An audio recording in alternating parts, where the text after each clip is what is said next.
been tuned into the Streets Session with your boy Firahs and Joe MK. Why is this the name of our show, bro? Because we're the hottest in the streets. Catch us online, on the go, and on the FM. Okay, let's go. Just gotta like what you said, man. It doesn't matter.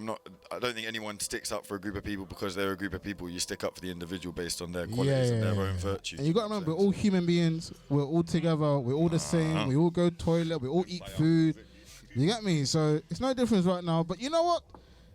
To end this conversation right now, you know what I'm saying? Bye Piers Morgan. Salute to Meghan Markle for finally coming out. Shout out Prince Harry for standing by his woman and ending this relation with the royal family. You know, and I'm gonna give it to MK right now. You know what I'm saying? MK, listen, Afrobeat hour is over. So yeah. Drop your tunes, brother. Yeah. We swapping laptops or nah? Nah. Alright, then speak. Speak on the mic whilst I look for. I have my opinion on the thing, man. Yes, here we go with J-Man's opinion. Let's not forget about my man. Who, man? Which man? No, I'm J, man. Get me? Yeah, man, jump on the mic. You know what? Yeah. I'm glad that Piers is gone. Yeah. It's been a long time coming. Yeah. You understand? Like, he's been at it for years. Yeah. Years, bro. And he's frustrated a lot of people. Yes. A lot of people would have seen him on road and wanted to do him something. And that's real talks. Yeah. Real talks. Yeah, we see that all the time on Twitter, man. You know what I'm saying? No joking. So it's been a long time coming, and people have been calling for his head. I don't know if he knew that he was gonna get sacked or what, but he quit. Yeah. That's the word that I'm getting. I haven't seen it on the news yet. Yeah. They're saying that it's on the news. Yeah. So I think it was the right time for him to step down and say, you know what? Enough is enough. And as for Meghan and Harry, I have to rate Harry for what he's done. You understand? It takes a big man to do what he's done and, you know, call out his family for what it is. Yeah, of course, it's not easy. Yeah, it's not easy to do that. And I think not at all. Him doing that, you can clearly see that he is his mother's child. You understand? Because Diana was in a similar situation. Standing for the same thing. I remember she's a white woman. Diana's a white woman. Yeah. And the same thing, she was going through the same exact thing. Exactly. And I think Harry and Meghan had to do what they had to do. Yeah. In order to protect themselves, because Harry saw what happened to his mum. There's so much speculation and everything like that. Obviously, I can't say what is true from what's not true. Yeah. But I don't think Harry wanted Meghan to go through the same thing that his mum went through. True. You understand? And her having black in her, I think it's a bit more deeper. Yeah. Of course. You understand? Yeah. Especially with adds another element to it. Yeah. Whole another element to it. Like the child Archie. Yeah. Their daughter that's on the way as well. I think they said, you know what? Let's take that step and just live our lives. Because Harry's been trapped. Yeah. He's been trapped from a young age. He walked behind his mum's casket. Yeah. At such a young age in front of the whole world. On such a big stage like that. Such a big stage. Can you imagine what that has done to him mentally? Yeah. He's trying to avoid mentally. Those pictures are in his head daily. As soon as he wakes up, it's there. You understand? So he's actually got to a stage in his life where he says, you know what? I want to live my life now. I've got my wife. Yeah. I've got my child. Yeah. And it's time to do me and my wife. So I gotta respect him for that. Got to. And as for that comment about the skin tone of the baby Archie, whoever asks that question, they have no right in asking that question, because if anyone was to ask that question or have that conversation, it should be between Harry and Meghan. For sure. Why would anyone else have the reason or the audacity to why is it even a question like, in the first place? Why is it? Because you know why? I was having this conversation today with someone. And I don't think a lot of people have looked at it like this. Yeah. Give it to me. In years to come, it's gonna be a chain reaction. What I mean by chain reaction, Harry's now got with Meghan, who has some sort of ethnicity in her. So more are gonna go out. So of the Archie, it's gonna. Archie might get. I can definitely see Archie might say, you know what, this Nigerian girl or this Caribbean girl or whatever, she look nice. Archie go with her. Yeah. And then two twos. Yeah. You start see black people in the palace. Two twos, you start see black people on the £50 note. Okay, yeah. On the £1 coin. Because sooner or later, like the Queen's getting on. I say what you know what I'm getting at.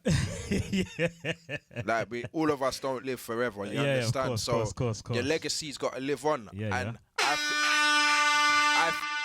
they have to protect their legacy, so to speak. For sure. And they want their legacy to look and represent a certain way. Yeah. And Harry wasn't really fit for that, or no, he was fit for it, but he's not following to them. He's not following what their legacy supposedly wants to look like. Yeah. You understand? For sure.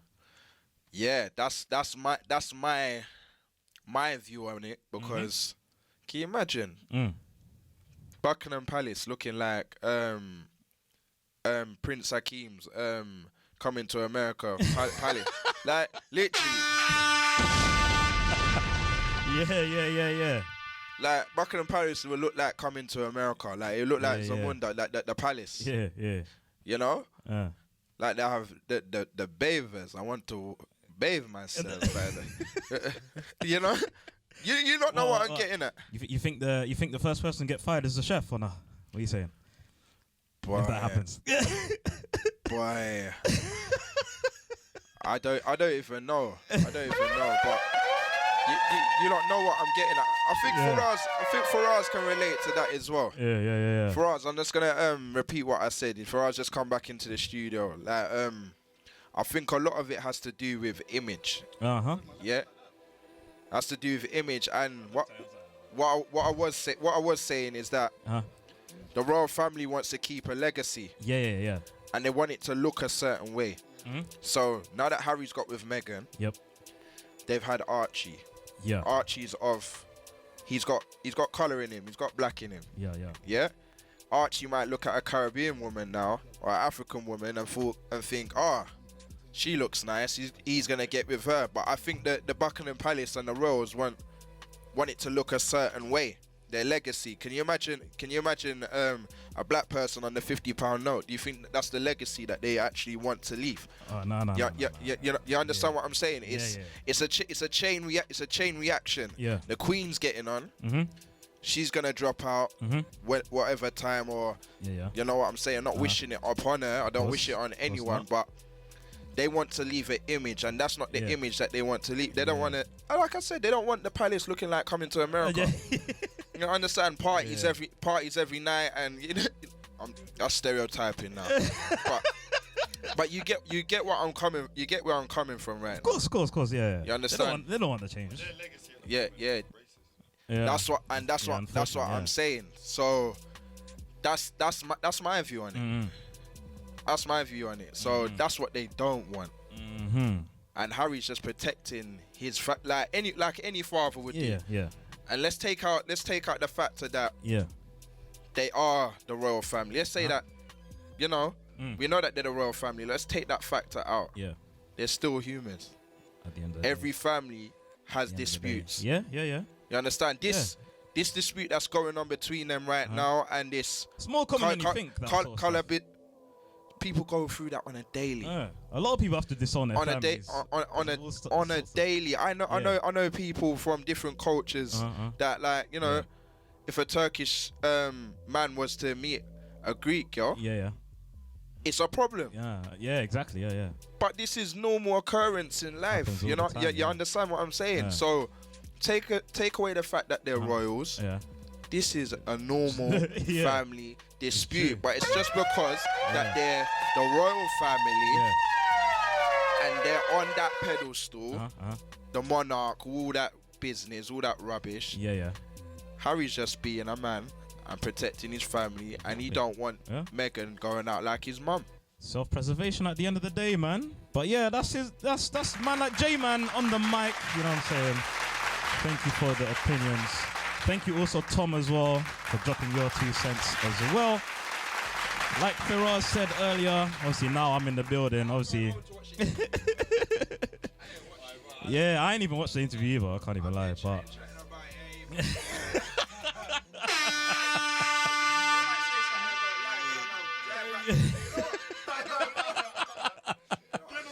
Give him the mic. But yeah, like Firahs said earlier, the first hour was Afro beats. Right now we're getting into the hip hop section. No, before we carry on though, listen, MK got too comfortable at my mic though. I can't even lie still. Like the left side is my side still, so let me finish talking and then we can swap. You see how he ruins the flow of the show? This is 07534160721. If you want to jump on a conversation like J-Man said, and you ain't heard a conversation between Opera and Meghan Markle, make sure you give us a little contact and we'll put you on the live soon or right now. So give us a call and we'll get into it. But obviously, yes, MK man. Yeah. Obviously, Afrobeat hour is done. Yeah. R.I.P. Notorious B.I.G. You know what I mean? He passed away today. Yeah.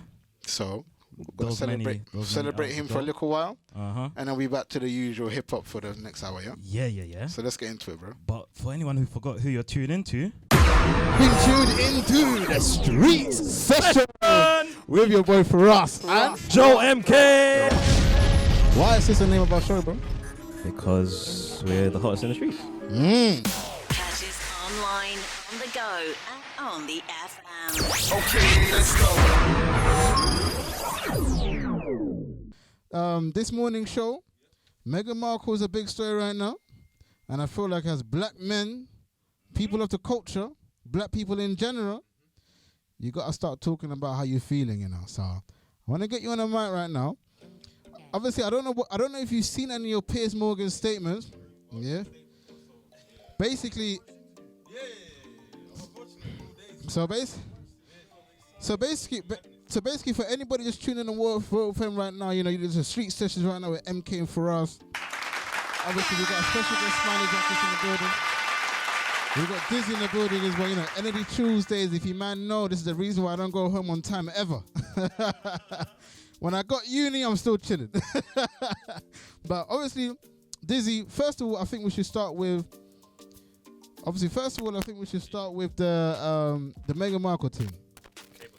Okay. Like, how do you feel about the Meghan Markle thing, and what's your opinion on, you know, the whole baby situation about the skin color, just anything in general? What's your opinions on the interview? Whoa, that's loud, boy. Let me turn it down a little bit.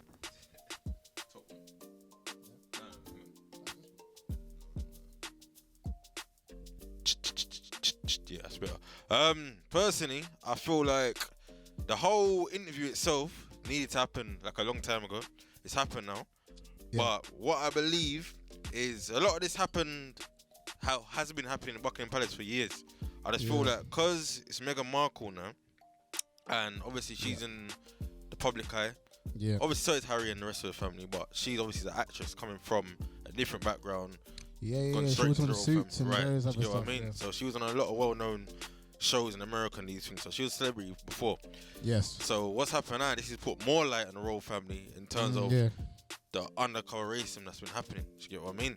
So my thing is, it's like, with all that's been said, I feel like nothing still will come out of it because it's the royal family.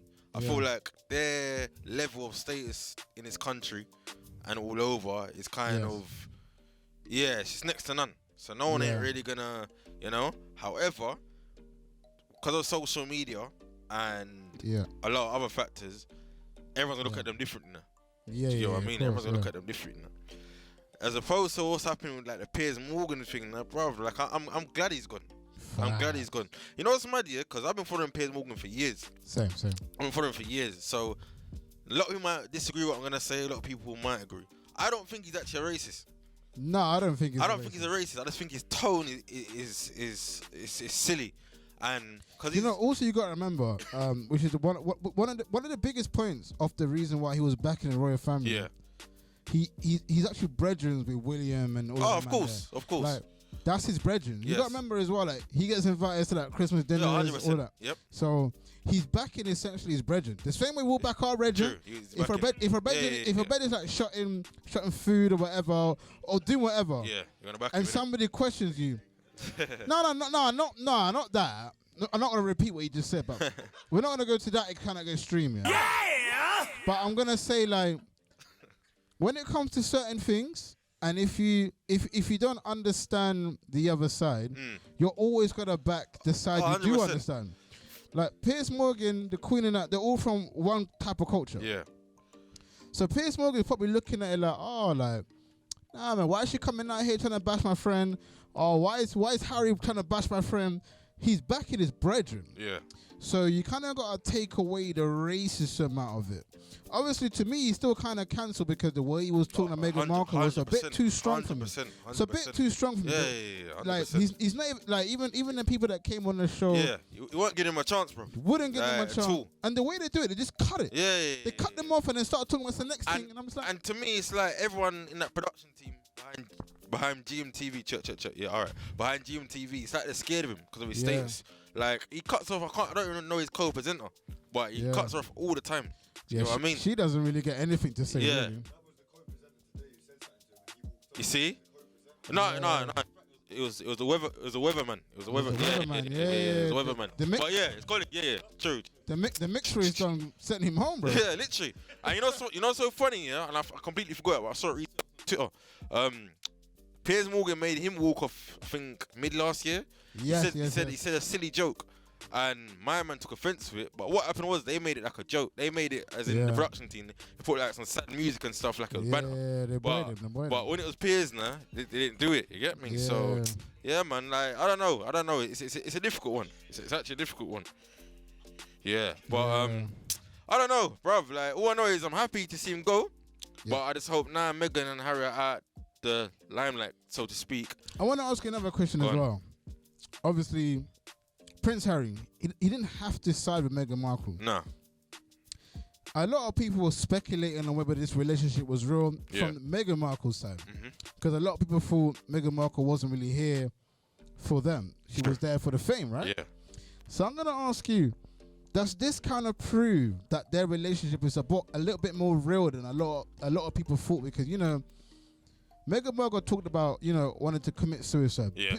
Big dog. I don't want to go any further into that, but that's what she was saying. Yeah, of course. It's too early to have that conversation as well on this show right now. But she mentioned that mental health is on some mad levels.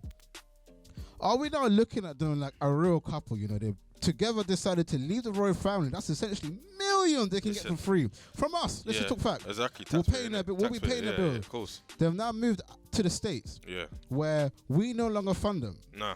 That's that kind of proof that they're a real couple. 110%. And you got to understand that even as a family perspective. Remember, that's Harry's family, you know? Like, that's all he's known. Fair enough, he's always been like the rebel one, always been the one that does his own thing. But that's his family. That's all he's growing up with, you know what I mean?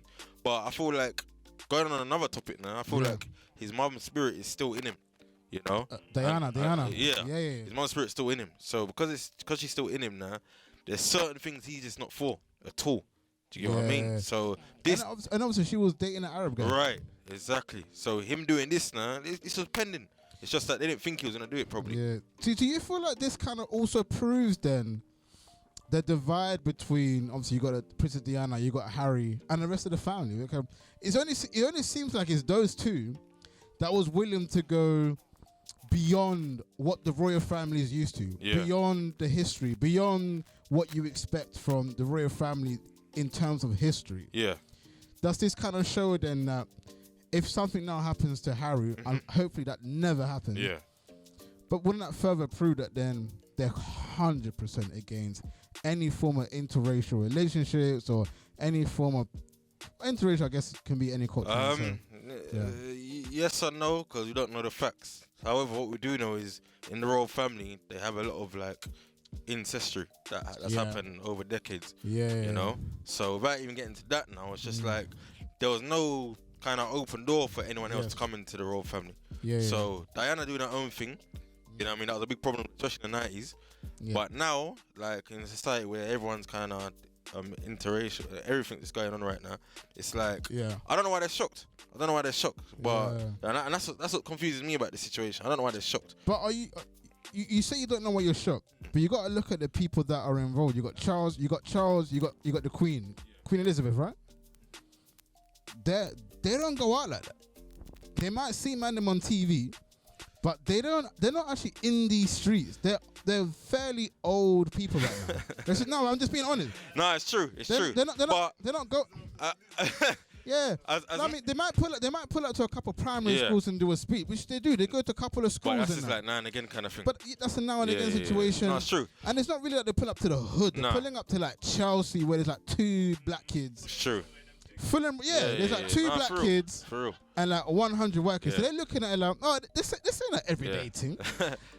They're not Boris Johnson who really be in these streets. Again, whether you... And he don't come to the streets properly. He goes to like borderline. Yeah, he goes borderline streets, but at least he has a little bit more understanding, innit? Or unless Sadiq Khan ain't telling him enough, we got to find out that one. You got to understand as well, like I said again, this whole royal family thing. Like, their level is there, you know? So they're not going anywhere else even just there, let alone there. Yeah. Of course they do. 100%. I agree, bro. Oh, come on, man. Exactly, bro. You come take the mic still, cause I need to make a call, but Nah, say your point so they can hear you again, man. No. I just think like what DJ was saying with it's just bizarre to me. I can't understand how we're in 2021 and it's even a topic, you know, especially with the royal family. And I just think, if it's not with race, do you know what I mean? It's gonna come through sexual orientation or something like that. Like people might not fit an ideal, but why is that more important than who you fall in love with? You know, at the end of the day, you fall in love with who you fall in love with. Doesn't matter if that person is anything different or out the norm to any norms that you have in your head. You know, you connect with a person, and it doesn't matter like what that is. And I just think it's bizarre, and it's kind of shameful just for not even the British, just humans in general, man, that we're still even going around in circles about this, you know, like, and we need to, I'm saying that, but we need to, because something needs to change with it, but at the same time, it just blows my mind every time that there is this discussion, because like we said earlier, man, like, I've never been able to empathize with any claims that are, you know, just watching these guys fiddle around. But it's crazy that it's got to this. It's crazy that it is a big deal, and to be honest with you, it's this is what it takes. Do you know what I mean? To change people's views, to relook at something or recalibrate the values of a monarchy that we've had for years, then so be it. You know, because if it wasn't going to come around with race, like I say, it will come around with something else, and we're living in 2021, and it's time to sort of be updated with the times and realize the most important thing is that you're with someone who you love and who shares the same values and you know, the same morals as you, and that overrides absolutely every physical or anything like that, you know. Yeah, I'll ask you a question as well, and I also put the same thing to MK as well, as you can come behind the mic and moving like a waste man. Yeah, am I doing your show now? Yeah. Have you? I lie. Listen, it's now MK. No. Tom, I'm asking you first. So he's a guest thing, isn't it?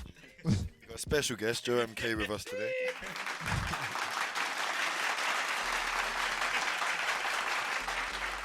No. Have you ever been in a relationship that you thought your family wouldn't accept?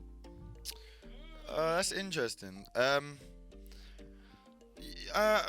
No, not accept. I mean, I've been.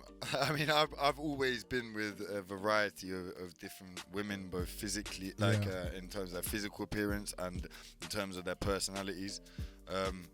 So I've always liked to challenge myself. So I've never been with someone who's just an easy person to be with. So I think more my parents have never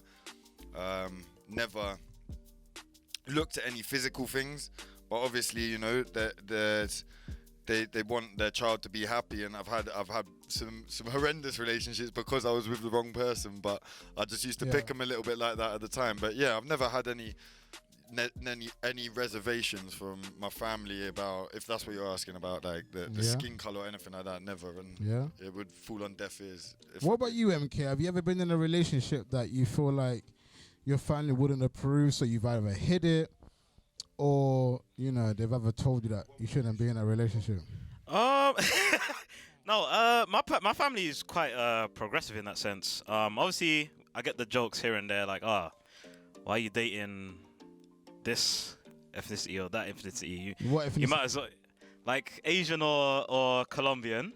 Okay, I have to state my history, you know what I'm saying? But, like, obviously, they say it, but as a joking way. Because I know that at the end of the day, they always say at the end of the day, if they love you and they care about you, we don't care at the end of the day. But so in that sense, I've been lucky in that sense that my family has been quite progressive in that sense. So shouts to the MK family, you get me?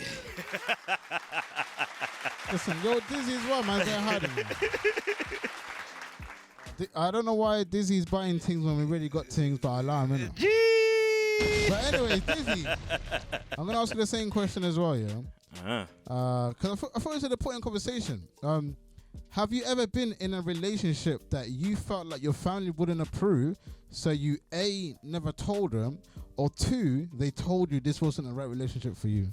Off the top of my head, nah. Like all my relationships have been like what they expected kind of thing. Okay. You know what I mean? So I've seen it happen to people, but me personally, I've never been in that predicament. Touch wood. Oh, big shout out to Dizzy, man, and Dizzy's family as well, man. Yeah, have you? Yeah. Okay. So what was that like? So for me, I was dating a girl that me and MK for the bands call it In the Dark. She was a white Spanish girl. Okay. And my mum was never feeling it from the beginning. She just wasn't feeling it at all. And she told me when she was in front of her. So we was both just chilling on a couch, and she just went to me, "Why you guys all together?" Damn. Oh hell no! He's on fire! He's on fire! I don't know, because she's seen with other women of that complexion and never complained. So I just felt like she just didn't like her or didn't rate her from the beginning. It was no racial thing, because my mom's always told me you gotta be careful who you date regardless of skin color. Yeah. Them ones. I don't know, but it's funny because the things that she said was gonna happen happened. She said she's not really there for you. She ended up cheating, and maybe she just had that vibe, and her vibe wasn't facts. Maybe I should have just known that whatever she was saying at the time about her was gonna happen. 'Cause, you know, sometimes parents just have that kind of feeling. Yeah. And it is either correct or is wrong. And for this circumstance, it was correct. So yeah, that's basically what happened. Piggybacking on that as well. An outside look perspective into your relationships is also quite important as well, I would say. Yeah, but obviously you can't trust everyone's opinion. That's where the wisdom comes in. So life isn't linear; it's hard. So that's what I'm gonna leave it as still. Yeah. Honestly, we've been talking about Meghan Markle and Prince Harry for the past hour and a half of the show. I think we got about 20 minutes left. Yeah, about 23 minutes left. Yeah. We got SmileyJackets in the building as well. So Smiley, come on the mic.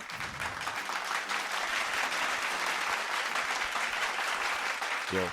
Obviously, for anybody who didn't meet SmileyJackets on my breakfast show, which was about 2 weeks ago now, I feel like it's only fair that I drop you a couple of questions again. Yeah, sure. Won't be exactly the same questions. Yeah, that's fair. But I feel like, it's a different time. Maybe not everybody got to know who you are. Obviously, you've been on the Footy Talk show earlier. Yeah. And you're now on the Street Session show as well. Yeah. So how do you, like, us an artist right now, what is your feelings behind the UK scene right now, and how do you feel about it? You can just jump on mine if you want. Just take my mic. Sorry, mate. You have to repeat the question. What did you say, Sharif? I say UK artists. How do you feel about the UK scene right now? Like, what's your kind of stance on where we are as a UK musical scene for hip hop, obviously? Yeah, I love it. To be honest with you, yeah, I remember saying to you last time. I mean, it wasn't so long ago, maybe 10 years ago, when actually you ran out of UK hip hop to play. And you had to go into the US market. Nowadays, to be honest with you, bro, I barely listen to US hip hop and rap. Obviously, I listen to a bit here and there, but it mainly is the UK scene. Benny Banks has made a bit of a comeback recently, dropped a couple of singles, dropped a video. He's one that I've always found quite inspirational in his delivery and his content that he produces, and it's good to see him back on the scene. You got Slow Tie, who's doing bits. He's sort of he's brought back that punk vibe, and he's doing bits. He's just dropped his album, and he's got features on there, sketch and everything like that. And I've actually recently I've really started to warm to his style. And yeah, I think it's in a really good place, the UK scene at the moment, to be honest with you. I think we obviously take a lot of our influence from the US market, but at the same time, I see our own organic style with it. So I'm really enjoying it, man. I'm really enjoying the UK scene, like I say, and I don't really delve too much into the US market these days. And it's good, you know, it is really good, because like I said, I remember times when, you know, you could be downloading back in LimeWire days, you know, you remember the LimeWire days? We'd be downloading all our things, and I'd download as many UK hip hop and rap tracks as I can. Yeah, those ones back a day. And bro, like I didn't have a lot of hours of music to listen to, so it's nice. It's really nice, and yeah, I'm happy. I think the scene's healthy. No, I appreciate that as well. And you know, the last time I asked you whether COVID ever took a toll on your music, right? But I feel like I asked that before. So I'm going to ask you right now, if COVID was to end, right, what's the first thing that comes to mind as a musician? Is it studio time, performing wise, or getting a project? Like, what comes to mind when you hear 21st of June is potentially the day, because it all depends on whether everything goes as smoothly as the government, or should I say Boris, hopes, right? So when we come out of COVID, what's the first thing as a musician you feel like you need to tackle? I mean, I can speak for myself, but speaking to other fellow artists, it's definitely the performance side of things that everyone's missing. Not even necessarily because that is, I mean, for some people that is the highlight, for some people it's not the highlight, but it's a big part in sort of realizing why you're doing what you're doing. You know, it's the COVID and the lockdown. It hasn't necessarily stopped me from writing, but it's hindered my inspiration, firstly, because I'm seeing less, I'm doing less, my routine's a little bit out the way at the moment. And secondly, it's kind of hard to see the end game, you know, with everything. It would be a bit like me saying to you, you can't do any live radio, but you have to record all your shows. You can still record your shows and you can still take enjoyment out of doing it, but actually the reason that the thing that you enjoy, the climax as you would, is like getting on here and doing it live, you know, and having that connection. And so that is kind of the same as being an artist, you know. I still enjoy writing in my bedroom, and I'm recording and going to the studio, but at the same time it's I'm looking for the end goal now. I'm waiting to find that light at the tunnel, and then it inspires more. But as soon as you've had that one, it's like a drug. Last time I got on stage, I came off and I was straight on writing again, because I needed to get back up on stage. And so for a lot of people, they're dealing with, I mean, I didn't perform massively, but I know a lot of my peers performed a lot more, and they're really struggling with that side of things. Just, you know, their music isn't going past their four walls really, or it's just going online and there's no real connection with an audience or fan base. So yeah, I think it affects people differently, but I hope I answered your question with that. No, I was talking mainly about you anyway, so it's a good question, a good way to answer it. I mean, I think performing live is one of the biggest things for any artist, because it's the one way to figure out if your music that you create is good outside of the people that you probably play to. So performance is huge, or feedback, should I say, in general, is huge for any artist out there that's maybe not on a caliber of like a Drake or whoever you really listen to. So because 100%, yeah, the majority of us. Another question I want to ask you is basically, has COVID-19 or just lifestyle at the moment during these kind of bad times, has it changed the way you kind of look at your process? Has it made it easier to make your music, or has it become more tough, or has your subject matter changed just because of the circumstance? But you know, most times you get people that will talk about going clubbing a lot. If you don't know when you're going clubbing ever again, does those type of tunes even make sense to be made? So like, how has your musical process changed during COVID-19? How has my musical process changed? I think to be honest with you, I mean, you know me on a personal level, I've always been like really fascinated with like the content in songs, like the lyrical side of things, people being vulnerable, being able to express how they're feeling, and I appreciate the bravery that some people it is, you know, speaking out and talking about your issues and insecurities. And actually that was something I was always drawn to. But that, on top of a setting of being locked down and things being quite depressing as it is, has sort of made me not want to write so much like that. So I've been writing, I've sort of gone back a little bit to Afro beats recently because I'm missing that vibe more than anything, actually. Like you said, it's hard to create the vibe because you're not in the vibe, but actually it's relatively easy to create the vibe that you're looking forward to having, you know. So a lot of it, in that sense, since I've been switching to the Afrobeat side of things and the vibes and recreating those summer sort of moods, I've been flowing with it. I've been bashing them out, and it's easier for me as well in terms of not the content, not writing it down, but it's easier mentally, you know. I don't like necessarily always going back and reflecting on parts of the past and stuff like that, you know. We're in a pretty depressing time as it is, so I'm trying to be a bit more upbeat with my music that's coming, you know. Nah, I appreciate your opinions on that still, Car. Yeah, I feel like even for me, like I keep randomly dropping COVID-19 bars in my music. And it's weird because I keep thinking, is that going to be timeless? Because you don't want to make a song that's too current to a situation, but then in like 5-6 years time, are you still able to repeat that? Well, that's interesting. I mean, it might even be a track that you play later, to be honest, but there's a song of mine that's out called Me, Myself and I, and it's actually one that probably I will take down in a couple of years, to be honest with you. But because you just asked me why, but it's not actually relevant to me right now, you know. Like, that song was written because that song is about dealing with overcoming addiction and relying on things in your life that are negative and how that changes you as a person. And at the time, that's how I was feeling. That was relative and that was good, and I put it out there. But actually, now in reflection of it, the song's about marijuana, you know. And I don't want someone to take that and glamorize it and take it as a good thing, because actually I wrote that from quite a painful place, even though I put a spin on it. So going back to what you were saying about COVID, yeah, I think that the COVID, in terms of writing COVID themed things, probably is going to be a bit boring afterwards. But in terms of talking about the struggle, this is a really good time for people to harness their emotions, and I've really felt it. I've really appreciated the time with myself, however frustrating it has been. I've been faced with a lot of my issues and stuff that I have to work on. And so actually I'm moving out of COVID. I don't look any different. I might not look more physically healthy, but I actually feel mentally stronger, you know, and I feel like I know what I want more with my music than I did before.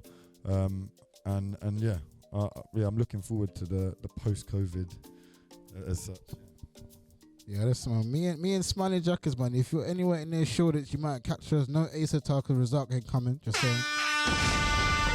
If Result does come, it's still not Ace Attack though. Obviously, it's a close friend of ours, but he just loves Ace Attack. Actually, Ace Attack shut down, so it's definitely not Ace Attack. So we're in a lucky position right now. Yeah, Jackets Hotel. But you know, I feel like it's interesting because Joe has put Me, Myself and I as a track that he's planning on playing next. So you spoke about being in a bad place and, you know, being about marijuana, something about marijuana. Yeah, it's clean. I played it before. When you say you was in a bad place, no, because I played it. No, it hasn't. You spoke about being in a bad place, and you spoke about, obviously, the song essentially means it comes from the heart. Now, obviously, we're playing a song next. I feel like if you can explain what you would like to put out there, but in terms of the process, how you was feeling, why this song became the song that you decided to write during that time, like what was going through your mind when you was making this song? This kind of just came about to, in a session. I mean, I'd written the verses separately, and I'd written the verses just sort of reflecting on my my usage of outside stimulants, I suppose, and how they'd sort of become a bit of necessity in my life, and I was embarrassed about it, but you know, they were also serving a purpose. And the song is sort of showing the dark side of being reliant on a substance, but also it's acknowledging the fact that, you know, I feel happiest when I am alone with the vice as such.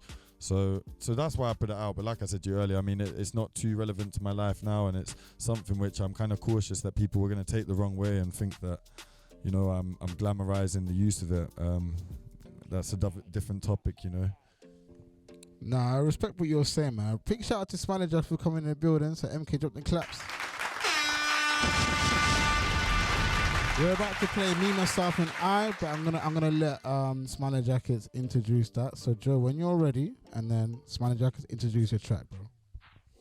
Yo, this is Me, Myself and I by SmileyJackets featuring TD. He's a good friend, man. This guy is epic production from him. Yeah, this is Lady L, and you're listening. Been tuned into the Streets Session with your boy Firahs and Joe MK. Why is this the name of our show, bro? Because we're the hottest in the streets. Catch us online, on the go, and on the FM. Okay, let's go.